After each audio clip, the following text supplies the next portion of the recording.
So I was in a good place. Like, I had a really good job. I had just gotten in with the state, and within a year I promoted to be a supervisor. And I was in a good place in my life.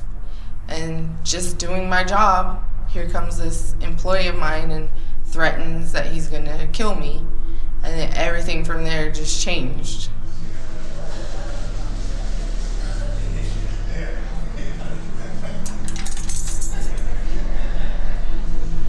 When it happened, I went to my boyfriend and I asked him what he thought I should do. And he told me, make sure I documented everything and that I followed policy and procedures from work and make sure that I followed my chain of command, and that's what I did.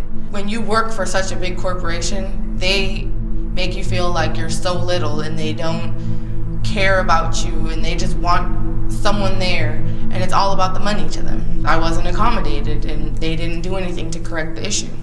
I feared my coworkers more than I feared the inmates. In my family, I've had a cousin who was killed by her coworkers. She was a supervisor. She didn't even supervise him, but he came into her place of work and he killed her. It's just something that I know that can happen in life. The day that I was told that he had threatened my life was the first time I ever had a panic attack. I was diagnosed with PTSD.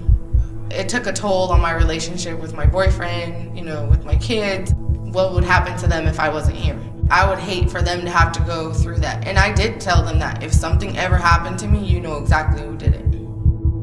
After a good 6 months of working with him, after the threat and after his continual harassment, I was the one who ultimately was transferred to a different institution 100 miles away from my home.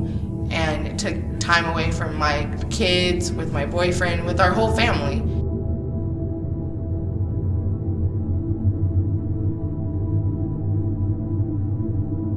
I talked to about 20 different attorneys, and I've got different things. Some would say, no way, I'm not touching it. They're too big of a corporation. I'm not gonna go up against that fight. And I had some that just wanted to write a letter to kind of intimidate them and see what would happen, but I knew that wasn't the solution.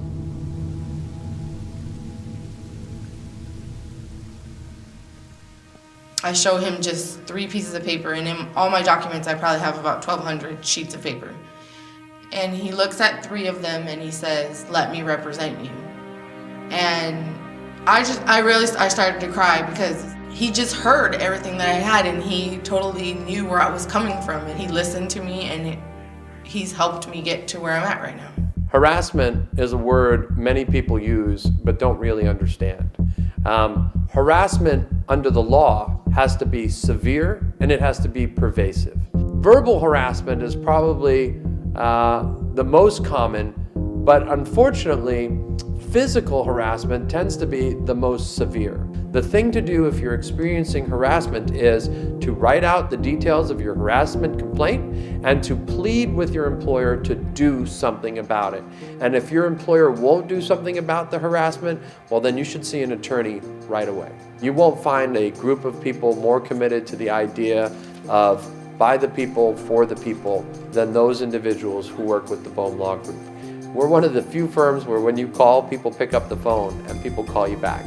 We appreciate our clients and we appreciate the opportunity to defend the Constitution, and we are true believers when it comes to this country and what makes it the greatest country.